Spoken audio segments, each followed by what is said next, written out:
Hello, YouTube viewers. Welcome to another episode of Stardrive 2 with me, Jaylbayt. So, we're getting into our first actual campaign here as the Draylock Council. Again, the Draylock Council is a Spy Master Master Trader race, so our focus will be on uh, uh, economy and spying. We want to make lots of money, and we want to steal a lot of tech from people. It's just how we do things. So our start is we have this planet here that is just phenomenal. It's a medium-sized Gaia with normal G. It gives us up to 15 population. It's got artifacts. It's got megafauna, which will give us a good event, hopefully, at some point. Just a fantastic starting world. So we got a great start here. As you can see down here on the map, we're kind of in this middle of the spiral here. So the spiral kind of goes here and here. So we're kind of in the middle here. So we may have some other races here, may have some races over in this arm that we have to deal with. I'm not sure, but we'll go out and explore and see what we can find. So right off the bat, I've got the colony ship going to colonize this beauty. And we're going to go ahead and get our scout ship. Let's see. Let's take a look. I don't know if star color matters, but typically this is interesting. Grimdark Traverse. I've never seen that before. I wonder what that is. Maybe we'll go in and explore that.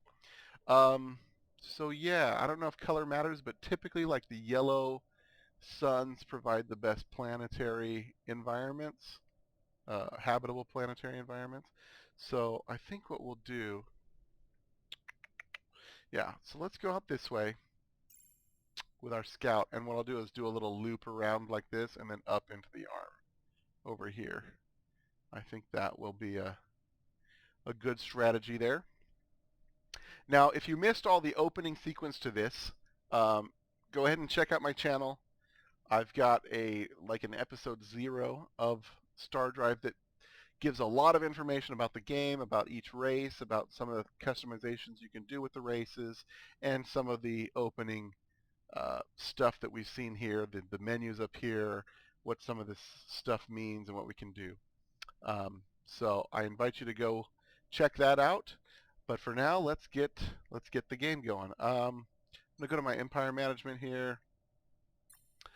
We've got freighters building. That's good. We've got a no food surplus or negatives. That's good. We're building freighters. That's good. Our research is 4. That's kind of poopy. You can see our first research is going to take us 20 turns to build, but that's kind of the nature of it. Um, the more people and population we get, the more food we can produce, the less farmers we need, and we can put those into industry or research as needed. All right. And we're researching automated rover bays, which will give us flat production when we build those buildings. Very good. Hopefully we'll have enough money, because we're trade masters, to buy a lot of those buildings outright and get that production started. All right, so the turn system in this game is really interesting. I can just click it and one turn will happen. Confirm colonization, we're going to go ahead and do that because it's amazing. Yeah, so here you can see each farmer is producing 3 food. 3 food per farmer. That's madness. That's so good. So we already have a surplus food production here.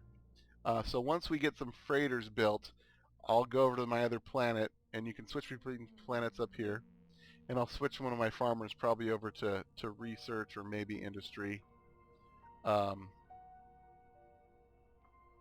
wow, one turn actually got us 7 because our research went up. I wonder how that happened. Oh, because we got that artifacts. Very nice.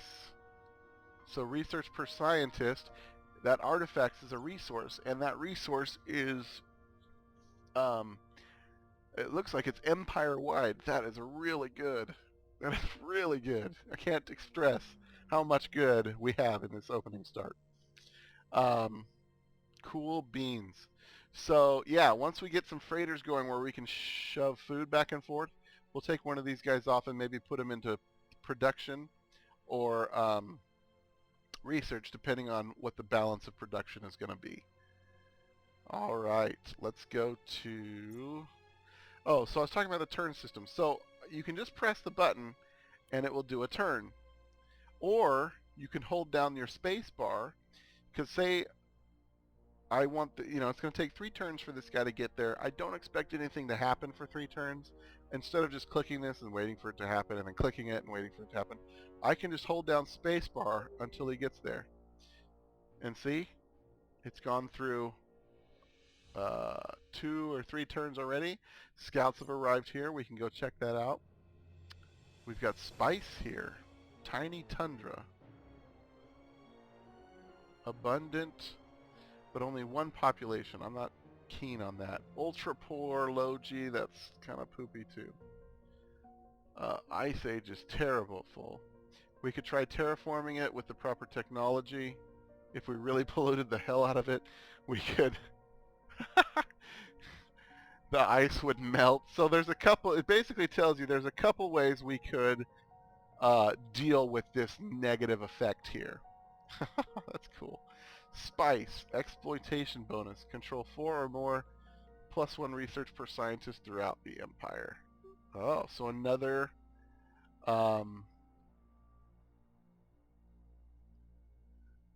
exploitation bonus. So if you control 4 spice, I'm not sure. It's either 4 spice or 4 different resources. That I'm not sure about. But spice naturally gives us, if you can see up here, it'll tell us up here, just having spice, we gain +5% ship weapon damage for each source of spice controlled. So right now, if we colonized here, we'd get 10% ship weapon damage for holding this planet. But it's a really crappy planet. So we will get this, just probably not early. All right, the other thing is you can see it says ETA 1 to get to the star. Well, once your ship has reached here and discovered it, there's really no reason to keep going. So we're going to go ahead and put them down here. All right, down here, this is the coolest thing. You're going to want to watch for it constantly. Because what does this say? If there's a little planet here that says 1, this shows that I have 1 colony that isn't producing anything. If I click on it, it will take me right there. Now, we know why this isn't producing anything. It's not producing anything because we only have one guy. He needs to farm so that he stays fed. But if we do have something happening here, we want to make sure that there is a build. The first thing that we will build will probably not be any of these things. The first thing we'll build will probably be this rover bay as soon as we finish researching it. All right.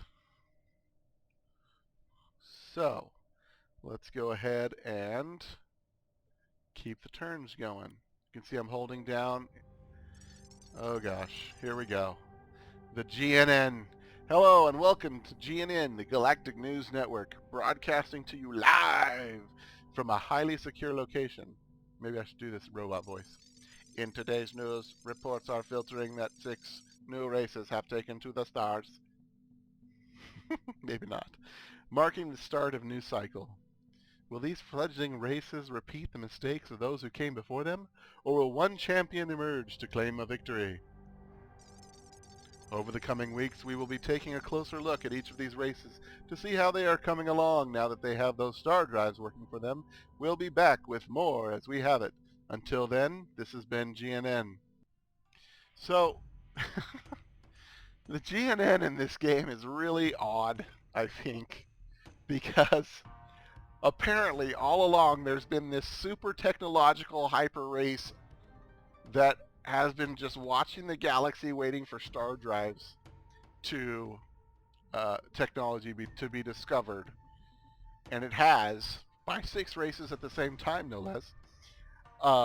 And so now they decide this is the perfect time to announce to everybody that we are here, but we're not going to tell them where, in our super secret, top secret news network base. And we're just going to send out reports and talk crap about all these races. So, interesting little thing there. All right, so we still have the one here. We're making a tiny a bit of money. I am happy. Our research is going very fast.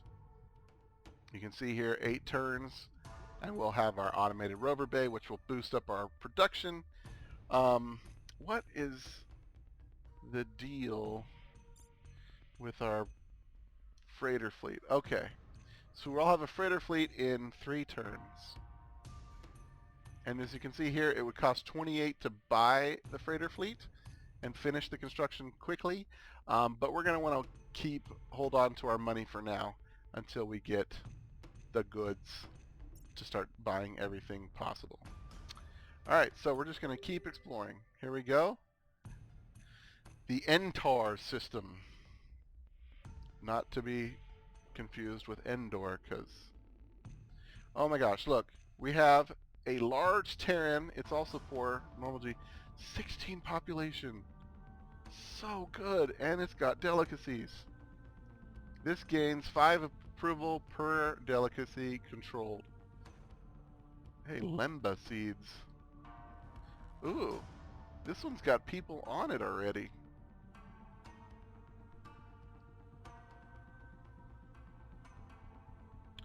Interesting. So every now and again you'll see these little... What is that? Can I zoom in on that? There's like a little comet. Don't hit the planet. It's gonna hit the planet. No, it's not hitting the planet. Woo! So every now and again you'll find these little question mark things, and what that is an unexplored anomaly. Okay, we know that there's something crazy there, but we don't know what. So what we can do is we can send the ship right there to go explore that, and most likely it's going to say, hey, there is people on this planet. If you send ground troops, you can subjugate them, or if you send a diplomat, you know, whatever. All kinds of different things. But this is awesome. Right next to our system, we've got this huge Terran world that we can populate with other stuff. This is like the coolest start I've ever seen. Albeit I've only seen like 3 games, but it's the coolest one so far. I mean, that's just fantastic. Now, hopefully, there's not another empire like right here that's going to come steal it from us. Hopefully not. All right, so we're going to see what this thing is. We do have our abundance of food still, but no freighter fleet. That should be coming in a turn or 2. And then we can get moving. I want to talk to them. Okay. You have found the Persian, ha, ha, ha, ha. Nice one, Zero. You have found the Persian homeworld. Weakling, why did you not find it sooner? Are your sensors so inferior as to be unable to detect the transmissions of such a magnificent race as ours? Possibly. Regardless, you are here now. Bask in our glory. Are you basking? Good. I love these guys already. We no longer wish to travel among the stars. It is far too inconvenient for us. We prefer that the stars come to us. Now that you have finally arrived, perhaps you can be of service to us. Okay.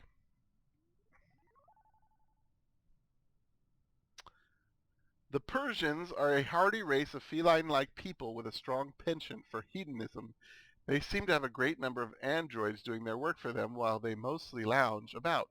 The most industrious of their race dedicate their efforts to the creation of intricate rugs woven with gold, silver, hardened latinum, and the fibers of a local plant called thenip. The nip. The catnip. You could probably buy a very nice rug if you wanted one. Well, I don't have 500 billion credits. Um, so I can't buy a rug. But something to keep in mind. Now I wonder if we colonize that, if we will have these Persians here. Although it said we'd have to attack them. So I don't know what we'll do. We'll have to decide. Are hedonistic cats, are we cool with that, or do they have to go? I don't know. I don't think it will matter because the first planet we're going to colonize this area anyways is this giant Terran beauty. So much population. Now, the resources are poor, the richness is poor, but with 16 pop, I mean, even if you have a population of 3 but resources 5, you're making 15. But 16 pop at 2 is 32 production, right? So we can definitely outdo the lack of production with just sheer population producing stuff. Although that's going to produce a lot of pollution, so we're going to have to work on some pollution reduction in our research at some point. All right, let's do another turn here, and there's our first fleet. And apparently we have met a dude. Analyzing intelligent life detected. Diplomatic protocols engaged. Hello, we are the Opterus. Hello, Opterus. Opterus stands ready to analyze proposals. Awesome. Okay, so with the politics window, there's a couple of things. First off, when you choose something, it will give you a value. Now, if you put too much up there, they have a tolerance for the trade. They will only allow so much trade to happen because they just know you, but this will go up as we do beneficial deals, as we complement each other, that sort of thing. The tolerance level will rise so that we can do more at one time. So obviously a large trade right isn't going to work. We could get a medium in, that's a 50, and you can see 400. This says awaiting formulation of acceptable offer. That means that the value of the offer here is not even remotely close to the value of what we offer. So if we do a medium and we do a small here, insufficient consideration offered. So it's still not enough. But if we do an equal trade, acceptable terms detected. So eventually you'll get to a point where the values are close enough that you can do that. Now, if they have a decent tolerance level, but we try to throw something that's outside of our own tolerance, it says that he says this calculates the zero probability of Draylock ability to consummate transaction. Basically what this means is our people, our populace will not allow this to happen because we don't have the tolerance to do this much negotiation or trade with these guys. But we could do a medium trade, and these things last 50 turns, I believe. Let me take it off. Yeah, for 50 turns, okay, we will get trade going. And this can actually produce quite a bit of trade. However, while we could do this, we don't really have the freighter fleet to support it because it would take 4 freighter trips, 4 freighters to fully maximize the amount of trading a medium trade rights offers. Do you have any technologies yet? No.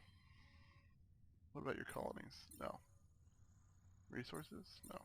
Okay, so basically these are the only things we could do. So we could do like a non-aggression pact. See, for us, our non-aggression pact is 150. Theirs is 450. So they want us to sweeten the deal for that non-aggression pact. That's kind of interesting. But we could do a small trade right. And since we're merchants and that sort of thing, and we're cool with that, I'm going to go ahead and do this. Because we have 2 freighters already, we're going to go ahead and set that up. And now we can see, oh, see, they are here. And there's that freaking colony ship. Mother whore. Oh, I'm so going to kill you guys for that. I could totally piss them off right now and kill their ship. Ah, oh, damn it. What did I say? There's probably going to be a dudes right here, and they're going to take that amazing world.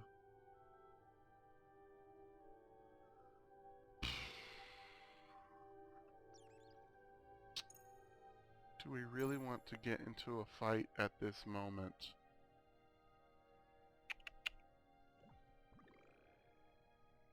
It may not even let me. Alright, I'm going to try it. I'm going to see if we can interrupt this nonsense from happening. Because, oh, that'll probably send us to war and cancel our trade rights that we just started. Oh, but that planet is too good. It's too good.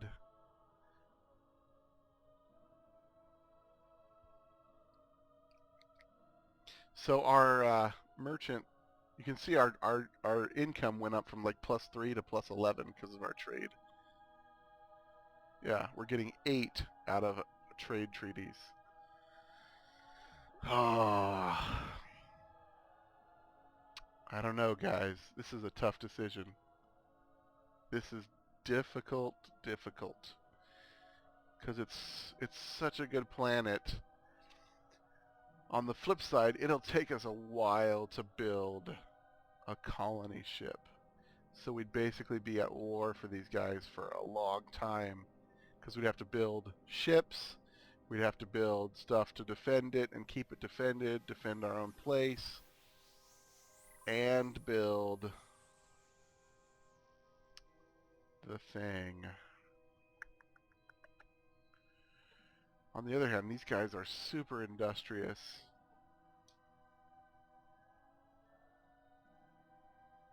Opteris are super industrious.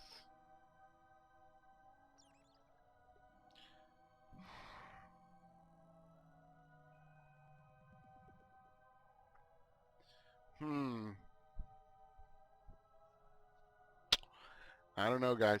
I think what we'll do is I'm going to go ahead and think about this, and we'll decide how long. I'm not sure. Yeah, I'm going to think this over, and I'll be right back with you. Okay, guys. So we're back here, and I thought about it, and I just don't think we have the resources to go to war. Not only would we be at war, we would lose our income. I think these guys have a far superior ability to make war on us, and so I just don't think it's worth pissing them off for this planet. I mean, if we really want the planet, we might be able to trade for it later on and take it, or maybe we'll get enough power in some other systems or whatever, and we can take it away from them eventually. I mean, it's right on our doorstep. So it's something to look out for. We'll also have to be careful with these guys being so close. We have to keep our military somewhat stocked up, because at any moment they could just declare war on us and come kick our faces in. And with a planet like this, they're really going to be in a good position to wage war. So I think what we'll do is we'll keep going here, and here we go. Turn. They've got it. Yuck. Look at that intrusion into our bubble. So upset. So upset. If I'd have kept our colony ship while I explored, we probably could have got there first, because I doubt they would have colonized our home system. Ah well. Ah well. Anyways, we'll go ahead and get our scout out here. Maybe we'll find another planet that's amazing. Here we are. A small, poor, low-G tundra with barren soil. It does have some Bacta root. Each source of Bacta controlled gain plus 0.2 population growth on each of your planets. Oh, that's pretty cool.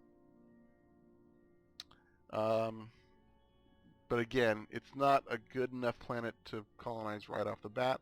When we're able to start pumping out colony ships a little bit better because we have a good production planet, then we'll start colonizing some of these uh, planets that aren't as good. Um, but until then, we'll just keep doing our thing. We are making some money now. That's good. That means that we can rush some of our industry. Since our industry is a little bit low, we can rush that a little bit faster.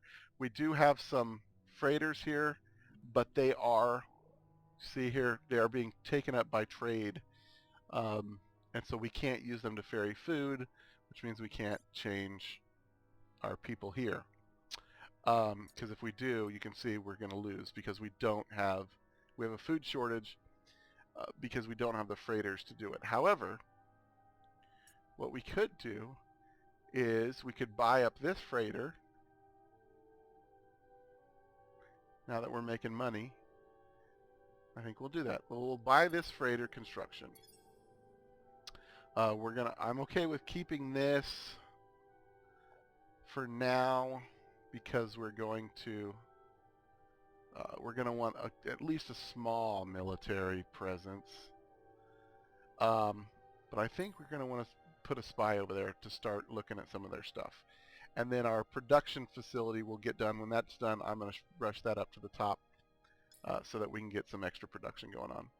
But now that we have our thing here, we'll go ahead and make that. And now we have an excess of freighters.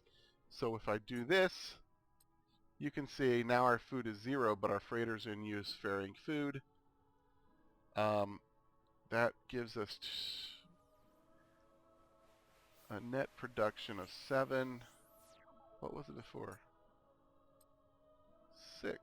Oh, nice. Okay, so we get 1 extra production, which I think is kind of not all that great.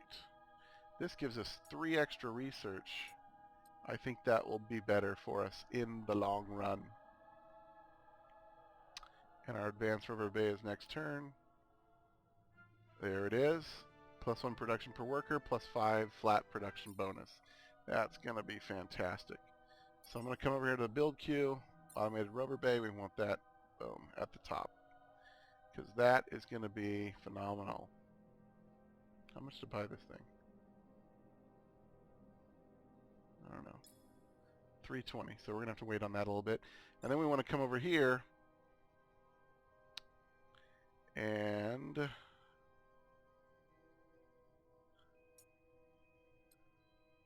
oh, darn it. We need to keep him there.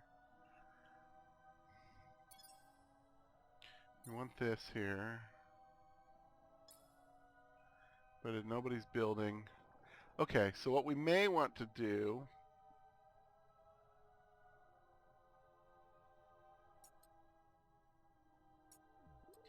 if we go like this, we don't need the freighter.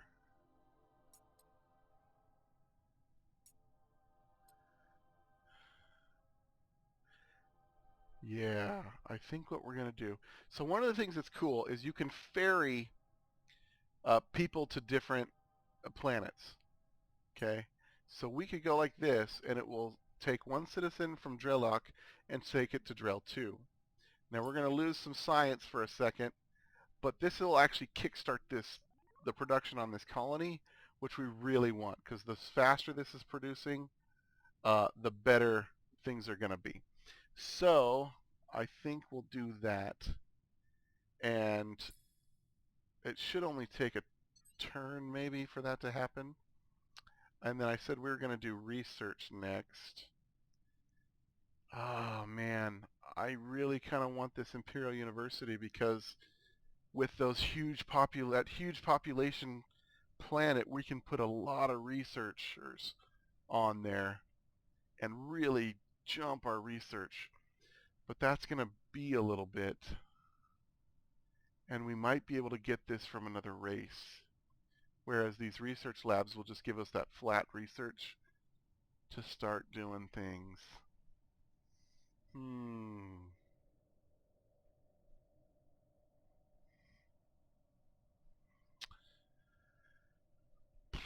Decisions. This is tough. This is a tough choice. Um, We already have the bonus, but this would give us more, but it requires us building things. Oh, man.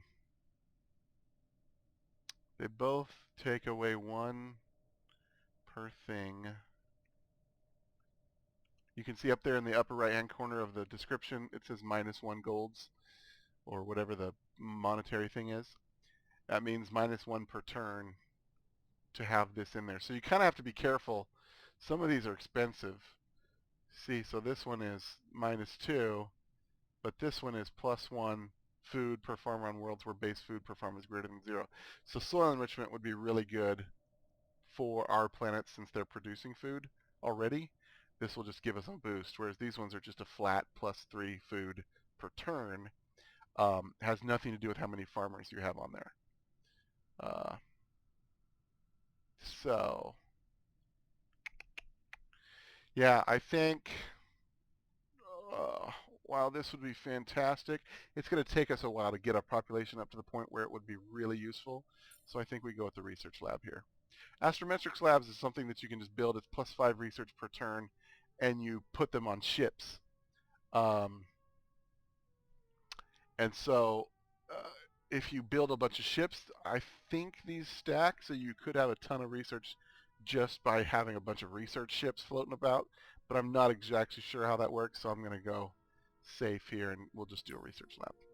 All right, guys, I think that's been quite a long episode here as we've been getting going, so I'm going to go ahead and end it here, but I look forward to seeing you in the next one. I've been Jaylbayt, and until then, live free, game hard.